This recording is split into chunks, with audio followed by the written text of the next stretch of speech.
Hello, Gaetan. So you're here today to share with us your experience about Asperger syndrome. That's it? Yes, exactly. Okay. So when I was a kid, I felt different from other kids. I felt like there was difficulties that I had that other kids didn't have. It was difficult for me to connect with them and to befriend the other kids and to just feel I was part of the same, life. And I didn't know why. I could not explain it, but I just felt different and felt like I could not really understand people emotionally, and also that people could not understand me. So I felt very isolated and lonely. And so when did you learn that you had this syndrome? Well, I learned it actually when I was 25. And when I was 25, I met a therapist, Inka Malten, who told me, I think you have this Asperger syndrome, but you might have what we call subclinical symptoms. And that's when I ask her, what is that? What do you mean? And she says, you can have symptoms that are not so intense that there is kind of a threshold and we cannot detect and we cannot diagnose that you have this issue, but you still have symptoms. Even if they're low in intensity, you do have symptoms. So that's why we call them subclinical symptoms. You cannot detect them, but from the outside perspective, we cannot diagnose them, but you know that you have this issue. But did your parents had some suspicions about it before in your childhood, or not? Not at all. No, not at all. I could not explain why I was feeling weird, and I remember when I was 9 or 10 years old, I used to tell my mom, I'm different, Mom, I'm not like the other kids. But I could not really tell her what was going on exactly. I didn't know. So she sent me to a psychologist and had a few sessions, and he just said to my mom, your kid is normal, he doesn't have any issue, he just needs to learn how to make friends. That was it. Okay. And so where and when and how exactly did this big change happen? Yes, so when I met this therapist who was doing what is called peak set therapy, she told me even if you have subclinical symptoms, you might experience something we call a wall of glass. It's like a cylinder, and it's like a barrier, an invisible barrier between you and the outside world, and you cannot reach through and connect with people emotionally. Basically, you cannot feel very well other people's emotion. And I said, yes, absolutely. I could instantly recognize that there was this, this kind of screen or this kind of something between me and people that was making it impossible to feel people, to connect with them at the emotional level. And, we describe it like a wall of glass. It's like something that prevents you. You cannot see it, you cannot touch it, but if you have the symptoms, you know that it's there, and you know that this prevents you from connecting to other people. Okay, and so how did she manage to help you to heal from that trouble?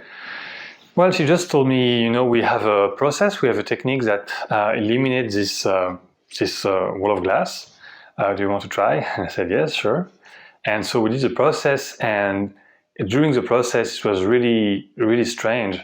At some point, I felt like something big and heavy was lifting up from my body, and suddenly I could feel people's emotion, and this barrier was not there anymore. And I could start to understand other people and develop this emotional intelligence. And it was really, really fast and really pretty dramatic. Yeah. So that's very good news for all the people suffering from this trouble.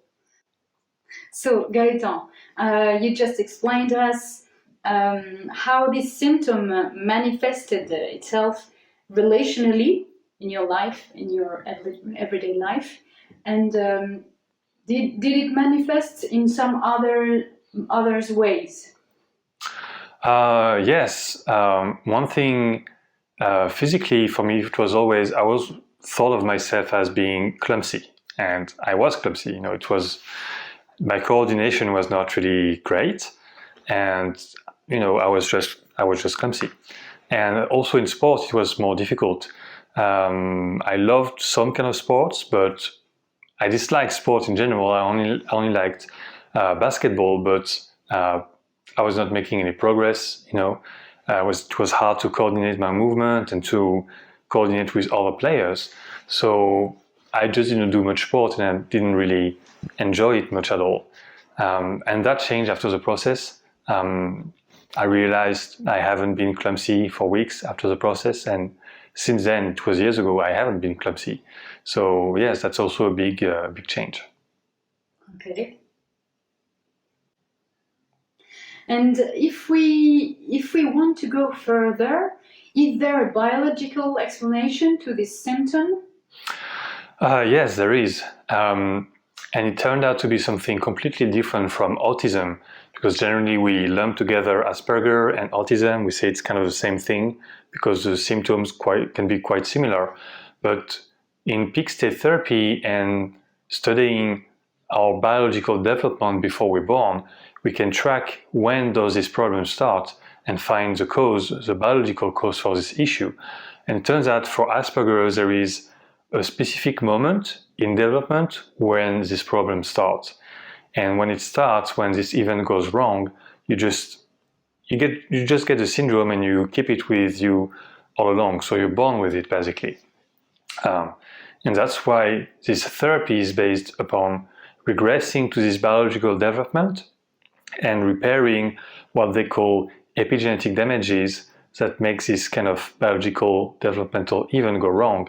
So we repair it so that the event goes well and the symptoms goes away in the present. So that's how we do it in peak state therapy. So that's very good news, because in fact we don't need to do surgery to heal from this symptom. Oh yes, exactly.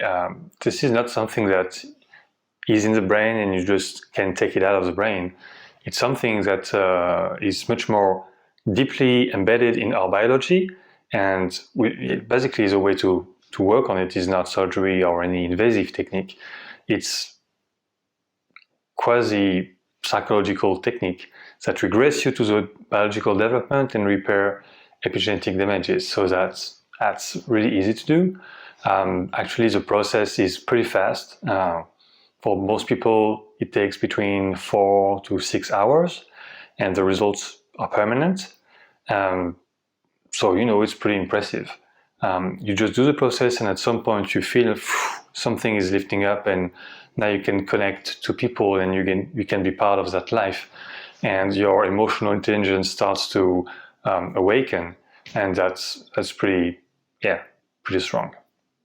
And that's very, very short for a great change in your life. So thank you, Gaetan, for having shared your experience with us. Thanks a lot. Thank you. Thank you very much.